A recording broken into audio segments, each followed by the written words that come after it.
우리는 요단강 대기조입니다. 행복하지. 엘로그 집회도 있고 청년들이 찬양하고 그러니까 나도 젊어지는 것 같아.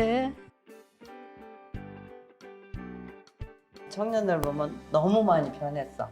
그냥 고개만 숙이고 다니던 애들이 고개를 들고 웃고 쫓아와서 인사도 하고, 우리 손주는 없으면 있는 데까지 쫓아와서 인사하고 다녀. 참 이뻐, 기특하고. 청년들이 너무 진짜 활기차고 또 은혜스럽게 찬양하는 것도 그렇고 너무 아름답고 청년들 보는 게 참 기뻐. 머지않아 전도가 되면 그때는 내가 권사님들이 싫어서가 아니라 같이 못해도 섭섭해하지 말라고 그렇게 하신 말씀이 생각나요. 지금이 그때인 것 같아요. 우리가 기도하기를 새벽에 40명 이상이 채워지게 해달라고, 그게 기도야. 기도하는 것밖에 더 있겠어? 기도해야지. 나는 기도하는 남은 길을 것밖에 전도하다 죽을 거야. 오늘 말씀의 제목은 우리 교회가 걸어갈 길 두 번째 이야기입니다. 하나님의 말씀을 봉독함으로 하나님의 말씀은 선포하겠습니다. 누가복음 15장 31절부터 32절까지 말씀입니다. 아버지가 이르되 너는 항상 나와 함께 있으니 내 것이 다 내 것이로되 이 내 동생은 죽었다가 살아났으며 내가 잃었다가 얻었기로 우리가 즐거워하고 기뻐하는 것이 마땅하다 하니라. 아멘. 읽어볼까요? 두 번째 이야기. 답부터 말씀드리겠습니다. 눈물의 길입니다. 눈물로 씨를 뿌리는 사람은 기쁨으로 거둘 것이라고 했습니다. 그래서 우리는 눈물의 길을 걸어갑니다. 첫 번째, 우리가 걸었던 길은 오르막입니다. 두 번째 길은 눈물의 길입니다. 이걸 꼭 여러분의 마음과 영혼에 담으시길 바랍니다. 자, 한 스승의 마지막 수업 날이었습니다. 이 스승은 제자들을 데리고 들판으로 갑니다. 그리고 빙 둘러서 앉게 했습니다. 제자들에게 묻습니다. 지금 우리가 앉아있는 이 들판은 잡초로 가득하다. 어떻게 하면 이 잡초들을 없앨 수 있느냐? 한 번도 생각해 본 적이 없었습니다. 건성으로 대답하기 시작합니다. 삽으로 이 땅을 갈아 엎으면 될 것 같습니다. 선생님, 불로 태워버리면 될 것 같은데요. 뿌리째 뽑아버리면 됩니다. 스승은 제자들의 모든 답변을 조용히 경청했습니다. 그리고 일어납니다. 이것이 우리의 마지막 수업이다. 집으로 돌아가서 너희 한 사람 한 사람 그 마음에 심겨져 있는, 자라나고 있는 잡초를 없애봐라. 만약 네 마음의 잡초가 1년 뒤에도 없어지지 않는다면 이 자리에서 다시 만나자. 헤어졌습니다. 1년이 지났습니다. 그런데 1년 동안 제자들 중에 마음의 잡초가 제거된 사람이 한 사람도 없었습니다. 마음의 잡초라고 하는 게 뭡니까? 근심, 걱정, 미움, 후회, 원망, 시기, 질투. 이런 것이 마음의 잡초입니다. 자, 고민하다가 스승님이 말씀하셨던 그 자리에 하나 둘씩 모여들기 시작합니다. 그런데 잡초로 가득했던 그 들판이 곡식이 가득한 밭이 되었습니다. 그리고 그 들판 한편에 팻말 하나가 꽂혀 있었습니다. 들판에 잡초를 없앨 수 있는 가장 좋은 방법은 그 자리에 곡식을 심는 것이다. 마찬가지로 마음속에 자라는 잡초 또한 선한 마음으로 선한 일을 실천할 때 뽑아낼 수 있다.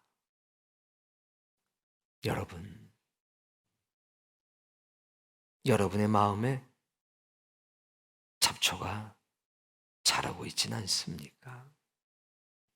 그 잡초는 불사른다고 없어지질 않습니다. 뿌리채 뽑아낸다고 없어지지 않습니다.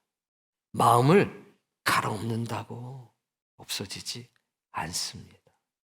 거기에 선한 일이 있어야 합니다. 오늘 본문은 우리가 잘 아는 탕자의 비유, 돌아온 탕자의 비유라고 말합니다. 그러나 우리는 탕자가 주인공이 아니라 아버지가 주인공이라는 것을 잘 알고 있습니다. 그래서 우리는 이 본문을 이렇게 말합니다. 아버지의 마음. 이 잘하는 말씀, 이 말씀을 보기 전에 그림을 다시 한번 보겠습니다. 우리 로비에 걸려있는 렘브란트의 The Return of the Prodigal Son 이라고 하는 작품입니다. 우리가 너무 잘 알고 있죠. 그러나 오늘 저는 아버지의 얼굴을 다시 한번 주목해서 보고자 합니다. 저 아버지의 얼굴을 보면 어떻습니까? 한쪽 눈이 짓물러 버렸습니다. 거의 감겨 있고 다른 한쪽 눈도 온전하게 뜨지 못하고 마치 사시처럼 삐뚤어져 있습니다. 왜일까요? 왜 이 렘브란트는 이 아버지의 눈을 한쪽은 거의 신령의 상태처럼 한쪽은 짓무름이 지나쳐서 마치 사시가 된 것처럼 자기 돌아온 아들을 안고 있지만 바라볼 수 없을 정도로 상한 눈을 가지게 그렇게 그렸을까요? 저는 눈물이라고 생각합니다. 성경 본문에 나와 있는 것처럼 둘째 아들이 돌아올 때 아버지가 달려가요. 멀리서 그 아들을 알아봅니다. 몰골을 보십시오. 머리카락은 다 빠져버렸고 신발은 너덜너덜, 옷은 남루에서 다 찢어져 버렸습니다. 빼짝 말랐습니다. 그런데 아버지는 저 멀리서 아들의 모습을 알아보고 달려갑니다. 거기서 입 맞추고 껴앉습니다. 아버지는 마음뿐만이 아니라 그 눈도 항상 보이지 않는 자식을 향해 있었던 겁니다. 떠나버린 둘째 아들 그리워할 뿐만 아니라 애타는 마음으로 돌아오기를, 무사히 돌아오기를, 재산은 다 탕진해도 좋으니 몸만 제발 성하게 돌아오기를 아버지는 눈물로 기도한 겁니다. 그런데 그 아버지의 눈물은 둘째 아들에게만 머물러 있지 않았습니다. 큰 아들에게도 아버지의 눈물은 여전히 머물러 있었습니다. 큰 아들이 어떤 사람입니까? 밭에 나가서 일하는 사람. 자기 둘째 동생이 떠나 있는 동안에 한 번도 쉬지 않고 일했던 사람. 마음속에 아버지, 둘째 그만 잊으세요. 그러다가 아버지 상하시겠어요. 아버지 돌아가실까 봐 염려돼요. 둘째가 싫어서가 아닙니다. 둘째를 걱정하는 아버지가 저렇게 눈이 상하도록 날마다 울고 슬퍼하고 있으니까 큰아들은 마음이 아팠던 겁니다. 그놈의 자식 잊어버리세요, 아버지. 아버지 건강해야죠. 아버지가 건강해야죠. 아주 내가 그냥 이놈의 자식 그냥 만나기만 하면 그냥 다리 몽댕이를 그냥 똑. 얘야 그러지 마라. 아버지가 눈물로 세월을 보내고 있을 때 아들은 묵묵하게 밭에 일을 하고 집안 살리를 돌보고 있었습니다. 그랬기에 그 집안이 유지가 된 거 아니겠습니까? 근데 아버지는 큰아들을 위해서 기도했어요. 하나님, 우리 든든한 큰아들 지켜주세요. 지금 둘째 목까지 여기서 일하고 있는데 저 큰 놈 건강하도록 지켜주시고, 둘째 아들 돌아왔을 때 큰아들 마음에 상처받지 않고 품에 안을 수 있도록 하나님, 우리 큰아들 저 상처받은 마음도 하나님 지켜주세요. 낮에는 작은 아들을 위해서 기도하고 밤이 되면 큰아들을 위해서 기도하고, 저 아버지의 눈물은 말입니다, 작은 아들만 향하지 않습니다. 큰아들을 향해서도 흐르고 있습니다. 말씀을 찾아볼게요.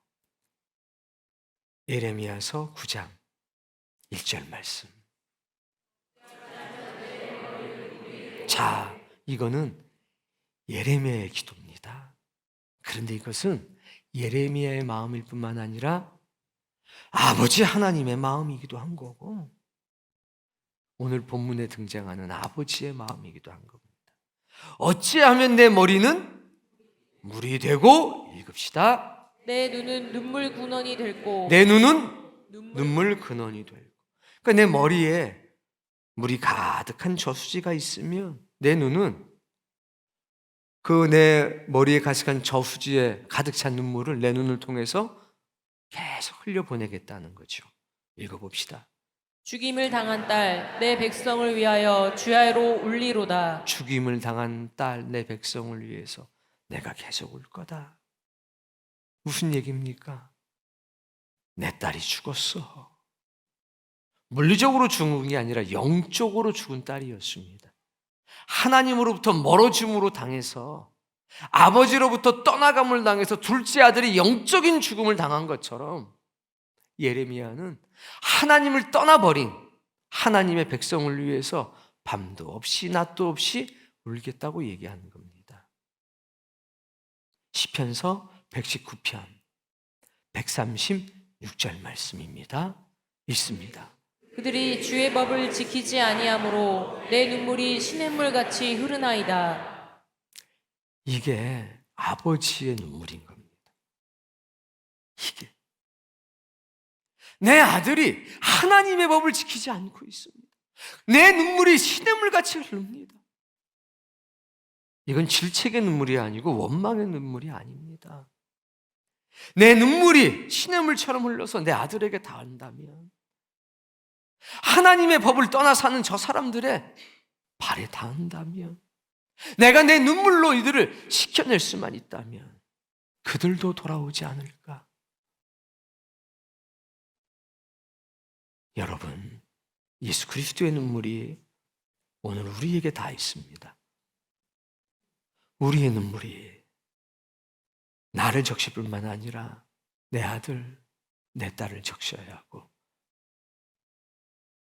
불법 가운데 자기를 위해 사는 것이 최고라고 생각하는 불법 속에 사는 사람들, 자신도 모르는 사이에 맹렬하게 영원한 죽음을 향해 달려가는 사람들, 또 믿음의 길을 걷어가다가 상처받아서 혹은 여러 가지 사건 때문에 이 길에서 벗어나 있는 사람들, 그 사람들에게 우리의 눈물이 닿아야 되지 않을까요?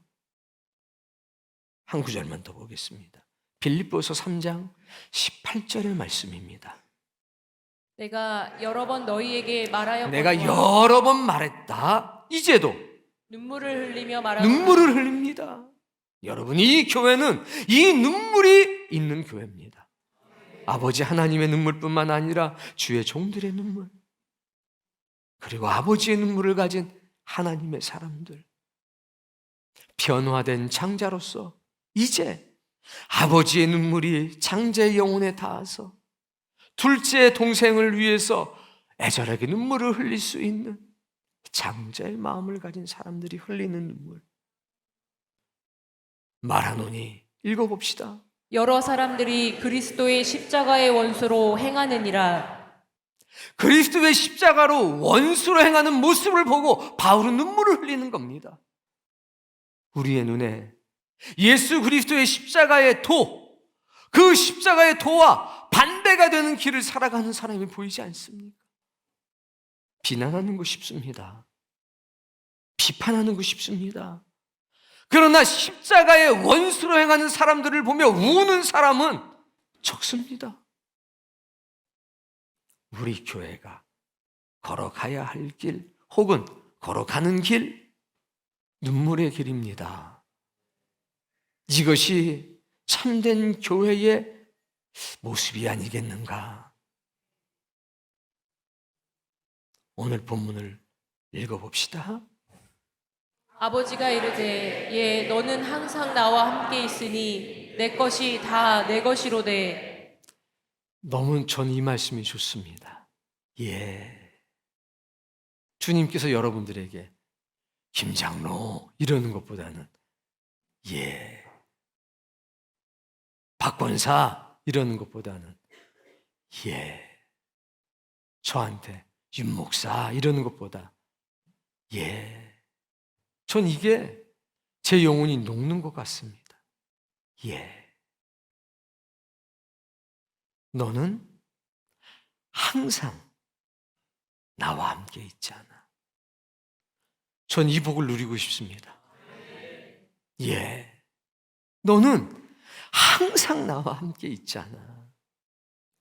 넌 날 떠난 적이 없지. 당연히 나도 널 떠난 적이 없지. 내 것은 다 네 것이야. 예. 내 것은 다 네 것이야. 그런데 이 동생은 죽었다가 살아났잖아. 십자가의 원수로 살아가다가 다시 돌아왔잖아. 죽은 딸이 되었다가 다시 생명의 부활로 나왔잖아. 내가 잃어버린 양이었는데 다시 얻었잖아. 그러니 너와 내가 즐거워하고 기뻐하는 것이 마땅하잖아. 너 근면하고 너 성실하고 너 정직한 거 내가 다 알아. 그런데 너는 내 대신이야. 너는 나의 후계자야. 거기에 하나만 더 있으면 될 것 같아. 눈물이 있으면 좋겠어. 십자가에 원수로 행하는 사람들을 향해서 너 눈물 흘렸으면 좋겠어. 하나님을 떠나간 사람들, 마치 세상 가운데로 돌아간 사람들, 패역의 길로 질주하는 사람들을 보면서 네가 눈물을 흘릴 수 있으면 좋겠어. 그러면 내 것이 다 네 것이야. 여러분, 내가 정직하게 살고 내가 열심히 기도하는 것 중요합니다. 그게 이 교회를 있게 했고 그게 이 교회를 지킨 겁니다. 그런데 오늘 아버지 하나님은 우리에게 하나만 더 부탁하자고 하시는 겁니다. 예. 나와 함께 기뻐하고 즐거워하자. 얘는 죽었다가 다시 살아난 애 아니야. 잃어버렸다가 다시 찾은 것 아니냐. 이것만 있다면 오늘 저와 여러분은 이 세상 누구도 경험해 볼 수 없었던 영혼의 부흥을 경험하게 될 겁니다. 내가 죽도록 일했는데 그 제일 꼴보기 싫어요. 내가 죽도록 일했는데 마지막에 싹 들어와서 목사님 하고 들어오는 그 집사. 끝나는 시간을 어쩌면 그렇게 잘 아는지. 일할 때는 콧배기도 안 비쳤다가 먹을 때가 되면 아유 죄송합니다. 성령님의 바람과 같은 역사처럼 나타나는 그 집사. 꼭 앉아도 목사님 옆에 앉아가지고 물 묻히고 와서 땀 어우 집사님 고생 많은. 아유 제가 뭘요 뭐 저분들이 다 아유 얄미워. 그런데요 아버지는 몰라서가 아니라 그것도 이쁜 거예요. 왜? 영 안 오는 사람도 있잖아요. 아버지는 일 안 하고 있다가 밥 먹는 시간에도 와가지고 맛있게 먹고만 가도 이뻐요. 저도 그런 신자가 이뻐요. 밉지가 않아요. 근데 옆에 있는 사람들은 얼마나 믿겠어요. 옆에 있는 그것도 제가 이해가 돼요. 얼마나 믿겠어요. 그리고 왜 다 잘 있는데 꼭 왜 목사님 근처로 가냐고. 그리고 희한하게 그런 분들도 말도 잘해. 나는 말 한마디 하려고 그러면 이 말을 할까 생각하면 벌써 상황이 바뀌었어. 목사님만 물어보시면 대답을 이걸 했는데 상황이 벌써 바뀌었는데 그 사람들은 말도 잘해. 특징이 있어요. 상황 대처 능력이 탁월해. 막 더 밉죠. 그런데 저는 그런 사람도 이뻐요. 왜? 왔으니까. 만약 우리의 가슴 속에 그 얄밉게 타이밍 잘 맞춰서 믿음 생활하시는 교회 생활하시는 집사님들, 이 사람들을 볼 때 그들에게 눈물 그리고 그분들을 통해서 기쁨을 느낄 수 있는 그런 사람이 된다면 여러분은 하나님께 이 말씀 꼭 듣게 될 겁니다. 예, 내 것이 다 네 거잖아. 뭐 그 집사가 와서 소고기 먹어봤자 얼마나 먹겠어요? 뭐 1kg를 먹겠어? 너는 집안에 있는 소가 다 네 건데. 오늘도 분명히 열심히 먹는 분이 있습니다. 2배로 먹고 3배로 먹고 거기다가 식초 한 번 타지 않고서 너무 맛있다고 먹는 분이 있습니다. 축복해 주세요. 왜? 아버지에게 다 네 거니까. 네 거니까. 저는 하나님을 믿는 사람입니다. 저는 아버지의 눈물이 저를 사람 되게 만들었다고 믿는 사람입니다. 저는 예수 그리스도의 보혈이 제 입술도, 제 눈도, 제 마음도, 제 생각도 새롭게 했다고 믿는 사람입니다. 정말 죄송한데 저도 꼴보기 싫은 사람이 많았습니다. 저기 있는 김 목사, 저기 있는 반 목사, 저기 있는 뭐 윤 목사 꼴보기 싫었습니다. 왜? 그거 아닌데 아주 얄밉게 목회하고 아주 얄밉게 살아가니까 막 꼴보기 싫었습니다. 말은 못하지만 속으로 그랬습니다. 그런데 전 변했습니다. 그분들 위해서 눈물로 기도합니다. 그분들 위해서 기도합니다. 그분들에게도 하나님의 사랑이 임재하고 그분들의 교회에도 부흥의 역사가 있기를 기도합니다. 그게 아버지의 마음이라는 걸 알게 되기 때문입니다.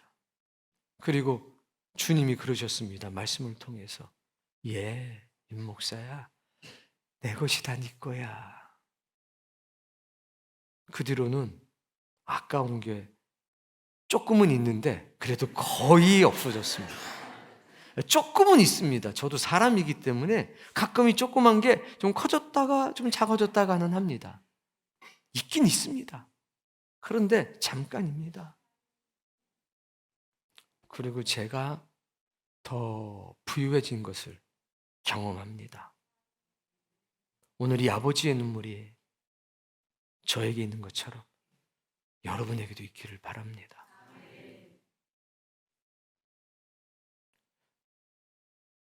코로나 막 시작했을 때 말입니다. 어떤 분이 이렇게 면으로 된 마스크를 만들어서 이렇게 하고 계셨어요. 근데 저한테는 마스크가 많았어요. 왜 많았냐? 마스크가 하나 생기면 저한테 하나 갖다 주고, 목사님이라고 2개 생기면 저한테 2개 갖다 주고, 성도님들이 어떻게든 마스크 구해서 우리 목사님 어떻게 될까 봐 저한테 갖다 줘서 저는 그래도 좀 마스크가 있었어요. 근데 우리 교회 직원들 막 그 천으로 만든 거 쓰고 다닐 때 너무 마음이 아팠어요. 구할 수가 없으니까. 그래서 제가 교회 직원들한테 저한테 있는 마스크 몰래 나눠줬어요. 몰래. 우리 할머니 권사님들한테만 제가 직접 나눠줬어요. 일주일에 5개씩. 주 5일 근무. 그때 제가 참 감사하고 마음이 울었어요. 내가 뭔데? 뭐 지금 생각하면 마스크 하나가 우스운데 그때는 목사님들 막 시커먼 마스크 쓰고 다니시고 그럴 때예요. 근데 저는 새 마스크가 항상 있었어요. 내가 뭔데 이렇게 나한테 이걸 갖다 주나, 내 건강을 염려해 주나. 참 감사하고 또 미안하고 송구하고 그랬습니다. 하나님께 기도했어요. 하나님, 이 바람이 지나가기 전까지 단 한 명도 잃지 않기를 원합니다. 우리가 어떻게 그걸 컨트롤할 수 있겠습니까? 잊을 수가 없어요. 그리고 우리 권사님들 오셔서 저한테 마스크 5장씩 받아가시면서 우시고 기뻐하시고, 또 우리 젊은 일꾼들 옆에서 막 박수 쳐주시고, 우리 그렇게 지내왔잖아요. 이제 좀 미운 사람 적어졌으면 좋겠습니다. 십자가에 원수로 행하는 사람을 본다 할지라도 그들을 위해서 눈물을 흘릴 수 있는 그런 주의 눈물을 가진 사람이 됐으면 좋겠습니다. 저는 어디 가든지 여러분을 자랑합니다. 여러분만큼 성실하고 여러분만큼 열심을 내고 여러분처럼 기뻐하는 사람 정말 흔하지 않습니다. 근데 우리가 걸어가는 길은 눈물의 길입니다. 죽어버린 딸을 위해서 눈물을 흘리는 에레미야의 눈물이 있는 교회, 무너져갈 예루살렘 성전을 보시며 우셨던 예수 그리스도의 눈물이 있는 교회, 십자가의 원수로 행하는 사람을 보며 여러 차례 눈물을 흘리는 그 바울의 눈물이 있는 교회. 누구든지 어떠한 죄를 지었던 사람이라도, 어떠한 망가진 인생을 살았던 사람이라도 들어와서 아버지의 품 안에 안길 수 있는 교회, The Love's Hall. 이게 우리가 가야 될 길 아닙니까? 그리고 이미 우리가 걷고 있는 길 아닙니까? 그리고 장자들이 아버지의 마음을 갖게 되는 교회, 그건 눈물입니다. 그 눈물이 있어야 되겠습니다. 오늘 그 그리스도 예수의 눈물이 여러분의 심장에 닿기를 원합니다. 예수 그리스도의 눈물이 우리의 눈에 머무르길 바랍니다. 그래서 어떤 자리에서든지 사랑의 마음으로, 용서의 마음으로 안고 품어서 이 세상 어디서도 경험할 수 없는 그 특별한 사랑을 이 자리에서 경험하고 누릴 수 있게 되기를, 또 그 이야기의 그 간증의 주인공이 여러분이 되기를, 그리고 하나님께서는 이 모든 영광을 받아주시기를 주의 이름으로 축복합니다. 제가 한 가지 말씀을 못 드려서 맞춰버렸는데, 우리 큰아들은 뽑아버리고 싶었습니다. 깨끗하게 속 시원하게 그냥 뽑아버리고 다시 시작하고 싶었습니다. 근데 아버지는 아니었어요. 다시 심고 싶었습니다.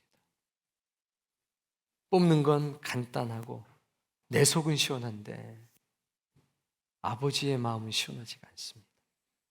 근데 그 마음의 밭에 곡식을 심고 그걸 키울 수 있는 건 눈물밖에 없습니다.